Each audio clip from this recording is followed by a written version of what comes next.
जय श्री कृष्णा स्टूडेंट। तो सीबीएसई 2025-26 का जो सैंपल पेपर है वो सीबीएसई ने डाल दिया है अपनी वेबसाइट पे मार्किंग स्कीम के साथ में।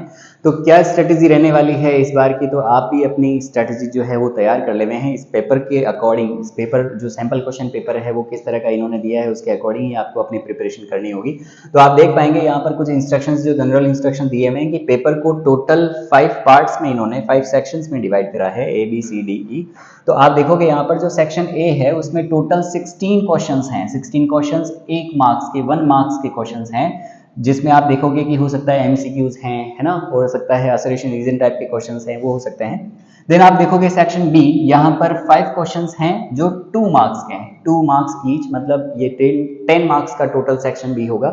इस तरह से आप देखेंगे आगे तो सेक्शन सी में 7 क्वेश्चंस जो है वो पूछे जाएंगे, each question will be of 3 marks. And section D में आप देखोगे तो 2 केस स्टडी बेस्ड क्वेश्चंस जो हर साल पूछे जाते हैं वही है, फिर 4 मार्क्स के हैं वो। और सेक्शन ई जो है वहां पर आप देखोगे 3 क्वेश्चंस हैं और वो 5 मार्क्स ईच है, मतलब 15 मार्क्स का सेक्शन ई होने वाला है सीबीएसई 2025-26 में भी। एग्जाम जो है वो एक ही बार होगा, 10th में तो एग्जाम 2 बार होने वाला है, लेकिन 12th क्लास में आप देखोगे तो एग्जाम एक ही बार होने वाला है। There is no overall choice, answer all 33 questions. आपको हर क्वेश्चन का आंसर देना है, कोई इंटरनल चॉइस जो चॉइसेस है वो नहीं है, इंटरनल चॉइसेस जो है वो हो सकती है। However internal choices has been provided in the some question. कुछ क्वेश्चंस में आपको इंटरनल चॉइस मिल सकती है, मतलब उन दो में से कोई एक आपको करना होगा।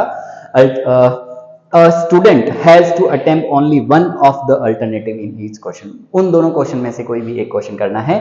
Wherever necessary, neat and properly labeled diagram आपको बनाना है। बायोलॉजी की खास स्टूडेंट है, वहां पर डायग्राम की नीड होती है, तो जहां रिक्वायरमेंट है वहां पर आपको डायग्राम भी प्रिपेयर करना है, उसको लेबल भी करना है। देन आप यदि आगे बढ़ते हैं, हम 1 बाय 1 एक एक सेक्शन की बात कर लेते हैं। लेवल ऑफ पेपर इस बार किस तरह का दिया है इन्होंने, तो मुझे लगता है कि पेपर का लेवल अच्छा रहने वाला है बायोलॉजी का 2025-26 में, क्योंकि उन्होंने कुछ चीजें जो है वो 11th क्लास की भी लिंक करी है पूछने के लिए। आप देखोगे तो यहाँ पर फर्स्ट जो क्वेश्चन है उसमें आप देखो एमसीक्यू में, तो आप देख पा रहे हैं सेल डिवीजन जो आपको यदि 11th क्लास का थोड़ा नॉलेज है तो यहाँ पर वो इम्प्लीमेंट होता हुआ नजर आता है। तो ये शायद फर्स्ट चैप्टर का क्वेश्चन यहाँ पर आ गया, sexual reproduction in flowering plant का। Second question is also from there, है ना। तो आप देखो ऐसे, फिर ये ह्यूमन रिप्रोडक्शन के क्वेश्चन में से एक है। फिर आप देखोगे तो यहाँ पर जेनेटिक्स में मॉलिक्यूलर बेस ऑफ इनहेरिटेंस से एक क्वेश्चन यहाँ पर दिया गया है। और सबसे बड़ी बात क्या है, साइंटिस्ट बेस्ड क्वेश्चंस जो है वो नहीं आते थे पहले। आप देखते हैं कि पहले प्रीवियस जो पेपर हुआ करते थे उसमें साइंटिस्ट बेस्ड क्वेश्चन नहीं हुआ करते थे, लेकिन लास्ट ईयर 2025 नीट में भी साइंटिस्ट बेस्ड क्वेश्चन पूछे गए हैं। तो सीबीएसई भी अब देखो आप यहाँ पर साइंटिस्ट बेस्ड क्वेश्चंस पूछने लग गया है। आप देखो यहाँ पर एक्सपेरिमेंट जो प्रूफ किया गया था, thermal stability of genetic material was first provided by experiment of, तो यहाँ पर साइंटिस्ट के नाम दे दिए गए हैं, है ना। अभी मैं आपको इनके आंसर्स नहीं बता रहा क्योंकि हो सकता है आपने अभी पूरा सिलेबस नहीं पढ़ा है ना। तो जैसे जैसे आने लग जाएगा, हम सिर्फ पेपर किस तरह का होने वाला है, क्या एसक्यूपी डाला है सीबीएसई ने, सिर्फ उसी को डिस्कस कर रहे हैं, ठीक है। फिर आप देखोगे आगे फिर से ये बायोटेक्नोलॉजी पे लेके जा रहा है, और मिनी सैटेलाइट वगैरह हम 11th क्लास में पढ़ते हैं, वहां पर से ये उठा लिया गया है। फिर आप देखो यहाँ पर तो इवोल्यूशन से क्वेश्चंस अच्छा बनाया है, हार्डी विनवर्ग प्रिंसिपल से। अभी आपको हार्डी विनवर्ग प्रिंसिपल के बारे में भी शायद नॉलेज नहीं है, जिसने इवोल्यूशन पढ़ लिया है, बड़ा अच्छा चैप्टर है इवोल्यूशन, कई सारी ब्रांचेस उसमें जो है वो मिल जाती है। फिर आप देखो यहाँ पर जेनेटिक्स का भी अच्छा क्वेश्चन पूछा है, ठीक है, एल्बिनो जो है उसके परसेंटेज क्या होंगे। फिर आप देखो in cricket species produce rubbing wing leg together play crucial role in attracting mates, है ना। तो यहाँ पर भी एक लॉजिकल क्वेश्चंस जो है वो आने की उम्मीद है इस बार। इस क्वेश्चन को देख के ऐसे लगता है कि जैसे लॉजिकल क्वेश्चंस भी जो है वो पूछे जाएंगे। हर पेपर के नीचे एक लाइन लिखी हुई है क्या कि प्लीज नोट, आपको इंटरनल असेसमेंट 2024 के जैसा था वैसे ही रखना है। ऐसा सीबीएसई ने बोल दिया है कि इंटरनल असेसमेंट जो लास्ट ईयर हुआ करते थे वही इस साल रहने वाले हैं, तो उनमें कोई वेरिएशन नहीं डाला है। और पेपर में भी कोई खास वेरिएशन नहीं डाला है, जो पैटर्न है वो बिल्कुल वैसा ही है। 16 MCQ for 1 marks. Section B में आप देखोगे 2 मार्क्स के 5 क्वेश्चंस हैं। सेक्शन 3 सी में देखोगे तो 3 मार्क्स के 7 क्वेश्चंस हैं। देन 4 मार्क्स के 2 क्वेश्चंस केस स्टडी बेस्ड में, 5 मार्क्स के 3 क्वेश्चंस आपको सेक्शन ई में मिल जाएंगे। तो ये है। और देखो यहाँ पे एक जो ह्यूमन हेल्थ एंड डिजीज से क्वेश्चंस जो आया है वहां पर भी थोड़ा एनसीईआरटी से ऊपर उठ के भी उन्होंने बात करी है। गेमेटोसाइट्स वगैरह के नाम्स नहीं लिखे, लेकिन हाँ प्रैक्टिकल्स में इसके नाम हैं, गेमेटोसाइट और स्पोरोजोइट दोनों के नाम हैं, तो वहां से आप देख सकते हैं। बाकी एनसीईआरटी में इन सब चीजों का शायद मेंशन नहीं है, स्पोरोजोइट्स तो है लेकिन गेमेटोसाइट्स नहीं है। और हर साल एक क्वेश्चन जो अच्छा लेवल का पूछा जाता है मॉलिक्यूलर बेस ऑफ इनहेरिटेंस में इस सीक्वेंस को लेकर, तो बड़ा ही अच्छा क्वेश्चन मुझे लगता है पूछे जाने की उम्मीद है। आप बिल्कुल तैयार हो जाइएगा मॉलिक्यूलर बेस ऑफ इनहेरिटेंस के लिए कि यहाँ से बहुत अच्छा क्वेश्चन जो है इस बार बनने वाला है। ठीक है, फिर बायोटेक्नोलॉजी के लिए, बायोटेक्नोलॉजी बड़ा आसान है, जिसने मॉलिक्यूलर बेस ऑफ इनहेरिटेंस को बहुत अच्छे तरीके से करा है उसको बायोटेक्नोलॉजी बहुत डिफिकल्ट नहीं लगेगा, तो इससे इजी क्वेश्चन पूछा जा सकता है। फिर ये IPM इंटीग्रेटेड पेस्ट मैनेजमेंट है, इनका क्वेश्चन ये इजी चैप्टर है उसमें से आ जाते हैं। और बड़ी बात क्या है 13, 14, 15, 16 यहाँ पर 4 जो MCQ है वो असरेशन रीजन टाइप के डाले हैं। तो असरेशन रीजन टाइप के क्वेश्चन का डाला जाना इसका मतलब ये है कि पेपर का डिफिकल्टी लेवल बढ़ाया जाना। ठीक है, एसरेशन रीजन टाइप के क्वेश्चन जनरली रॉन्ग करते हैं बच्चे, इनको राइट नहीं कर पाते हैं। तो आप मान के चलें कि CBSE 2025 to 6 का जो पेपर होने वाला है वो बायोलॉजी का थोड़ा लेवल का ही रहने वाला है। और जैसा कि आप देख रहे हैं नीट को टच करते हुए CBSE अब पहुंच रहा है, तो ऑटोमेटिकली हम यही सोचेंगे, ऑब्वियस सी बात है कि यहाँ पर पेपर का लेवल आप बढ़ा के ही दोगे।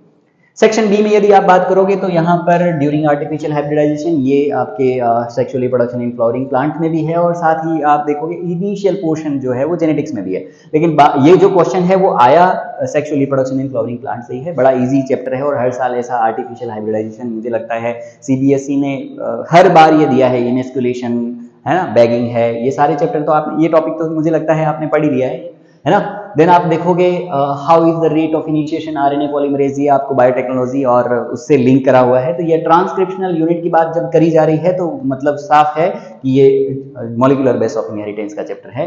फिर ये जो टेबल है वेरी वेरी इंपॉर्टेंट, यहां पर फिर से देखो कुछ चीजें ऐसी है जो आपने 11th क्लास में पढ़े थे, है ना। लिम्फोसाइट्स की नंबर क्या है, बेसोफिल्स क्या है, इओसिनोफिल क्या है, इसका WBC का जो क्लासिफिकेशन था वो हमने देखा है कहां पर 11th क्लास में, जहां पर आपने पढ़ा है ह्यूमन सर्कुलेशन, जहां ब्लड का कंपोजिशन देखा था। वैसे ही आप देखोगे ह्यूमन हेल्थ एंड डिजीज में भी इनके डिस्कशन करे हुए हैं। तो एक रिपोर्ट यहाँ पर हाइपोथेटिकल रिपोर्ट दी हुई है और उससे पता करना है कुछ चीजें। तो ह्यूमन हेल्थ एंड डिजीज जब आप पढ़ोगे तब आपको पता चल जाएगा। फिर माइक्रोब्स इन ह्यूमन वेलफेयर नहीं, बायोटेक्नोलॉजी के बिहाफ पे ही एक क्वेश्चन और दिया गया है बायोटेक्नोलॉजी से भी, है ना। और फिर बोला है A और B में से कोई एक करना है, तो आपको इनमें से कोई एक ही करना होगा। ये जो क्वेश्चन है आप देखोगे तो इकोलॉजी का आ गया है। ठीक है, ये इकोलॉजी से क्वेश्चन है। फिर इंटरनल चॉइस जो है वो दी गई है, आप देखोगे यहाँ पर इंटरनल चॉइस भी गिवन है और इकोलॉजी से क्वेश्चंस जो है वो यहाँ पर पूछा गया है। That was all about the section B. Section B में 5 क्वेश्चंस आपने देखे, 5 क्वेश्चंस में भी आपने देखा बायोटेक्नोलॉजी से भी क्वेश्चन है, sexual reproduction in flowering plant से भी क्वेश्चन है, मॉलिक्यूलर बेस ऑफ इनहेरिटेंस से भी क्वेश्चन है, जेनेटिक्स से हमने नहीं देखा है। फिर आप देखो यहाँ पर सेक्शन सी में जो काफी अच्छा वेटेज रखता है, 21 मार्क्स का वेटेज रखता है सेक्शन सी, जिसमें टोटल 7 क्वेश्चंस पूछे जाते हैं 3 मार्क्स के। तो यहाँ आप देखोगे जो रिप्रोडक्टिव हेल्थ बड़ा ही अच्छा और आसान सा चैप्टर है, बहुत छोटा सा चैप्टर है, और इससे एक 3 मार्क्स का क्वेश्चन यहाँ पर पूछ लिया गया है रिप्रोडक्टिव हेल्थ से रिलेटेड। और फिर आप देखोगे ह्यूमन रिप्रोडक्शन का क्वेश्चन भी है, ह्यूमन रिप्रोडक्शन में बड़ा अच्छा इंटरेस्टिंग चैप्टर है और यहाँ से इजी क्वेश्चंस जो है वो बनते हैं। यदि किसी ने ह्यूमन फिजियोलॉजी को बहुत अच्छे तरीके से पढ़ा है तो उसको ये इजी लगेगा। फिर आप देखोगे जेनेटिक्स से अच्छे लेवल का क्वेश्चन बनाए जा सकते हैं, जितने अच्छे लेवल के बनाए जा सकते हैं वहां पर आप देख सकते हो। और यहाँ पे मुझे लगता है 25-6 में भी इस बार अच्छे क्वेश्चंस जो है जेनेटिक्स से बन सकते हैं। फिर आप देखोगे यहाँ पर थोड़ा सा 11th का नॉलेज है तो आप इसे भी कर पाओगे। मतलब काफी चीजें ऐसी है इस बार जो 11th क्लास से लिंक करी जा रही है कि name the end explain the phenomena एक्सहिबिटेड by the above animals. आप यहाँ एनिमल्स की जो जानकारी है वो आपको होनी चाहिए, जो फिशेज है कि मैमल्स हैं, इन सब चीज़ों से रिलेटेड है ना। और वो तो ठीक है, विजुअली इम्पेयर्ड जो स्टूडेंट होते हैं उनके लिए क्वेश्चंस जो है अलग तरीके के पूछे जाते हैं, ठीक है। फिर यहाँ पर BOD जो माइक्रोब्स इन ह्यूमन वेलफेयर है, वहाँ से भी क्वेश्चन है, इजी लेवल का इजी पेपर आता है, तो कोई ज़्यादा तकलीफ नहीं होती है, ठीक है। और आप देखो एलिसा, ये एंजाइम लिंक इम्यूनोसॉर्बेंट, ऐसे ये जो चैप्टर है आप बायोटेक्नोलॉजी से अच्छे क्वेश्चंस बनते हैं, लेकिन आसान चैप्टर है। Ecology as usual it is very easy portion of the biology, but NEET point of view से देखेंगे then it is very important. यहाँ से जो क्वेश्चन का वेटेज है वो अप्रॉक्सीमेटली 10 क्वेश्चंस तक इकोलॉजी से पूछे जाते हैं। इसका मतलब अप्रॉक्सीमेटली 40 मार्क्स का जो पेपर है वो नीट में बनता है। तो यहाँ पर कॉन्सेप्चुअल बेस जो है, डेटा बेस, आपको जो डेटा है वो याद रखने होंगे। डेटा के बेसिस पे क्वेश्चन पूछे गए हैं। सैंपल क्वेश्चन पेपर में डेटा बेस क्वेश्चन हैं, ये तो पिरामिड्स थे, लेकिन आगे मैंने देखा है यहाँ पर डेटा बेस क्वेश्चन भी हैं। फिर आप देखो यहाँ पर आके फिर जो 7 क्वेश्चन हैं वो खत्म हो जाते हैं। सेक्शन सी खत्म हो जाता है। सेक्शन डी जहां पर आप देखोगे यहाँ 4 मार्क्स के 2 क्वेश्चंस पूछे जाते हैं। केस स्टडी बेस्ड है, जहां पर कुछ इंफॉर्मेशन आपको दी हुई होती है और फिर इसमें जो क्वेश्चंस पूछे जाते हैं, मार्किंग स्कीम को कंप्लीटली आपको फॉलो करते हुए चलना है। मार्किंग स्कीम का जो वीडियो है बेटा मैं नेक्स्ट वीडियो बना दूंगा, जिसमें किस तरह से आंसर लिखा गया है उसके डिस्कशंस करे हुए हैं। आपको बिल्कुल उन्हीं चीज़ों को फॉलो करना है, देन मार्क्स जो है वो इजीली बढ़ाए जा सकते हैं। फिर आप देखोगे यहाँ पर parthenocarpic fruit, that means it is from sexual reproduction in flowering plant. फिर फ्रूट्स वगैरह, इसकी नॉलेज भी, इसकी जो बेसिक नॉलेज है आपको 11th क्लास से मिलेंगी। तो कई सारी चीजें, मैंने कहा ना आपको, कई सारी चीजें जो है वो 11th क्लास से यहाँ पर लिंक करी है। एंटीबॉडी का डायग्राम आपको याद होना चाहिए। एंटीबॉडी का जो कॉन्सेंट्रेशन है वो किस तरह से डिसाइड करेगा, ग्राफ जो है रिप्रेजेंटेशन, आप जब ह्यूमन हेल्थ एंड डिजीज पढ़ोगे तो आपको आइडिया लग जाएगा।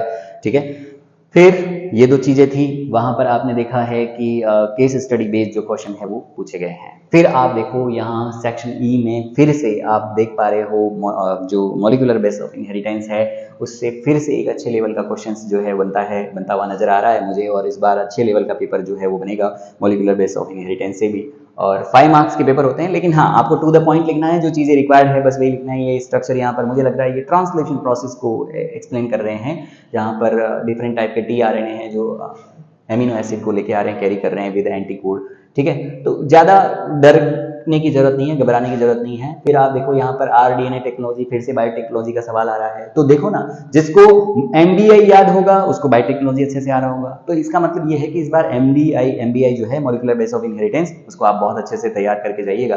ठीक है, फिर से वेरी देखो आप यहाँ पर और में भी जो क्वेश्चन डाला गया है, नो डाउट वही बायोटेक्नोलॉजी का पोर्शन ही है। बाम H1 मुझे दिखाई दे गया यहाँ पे।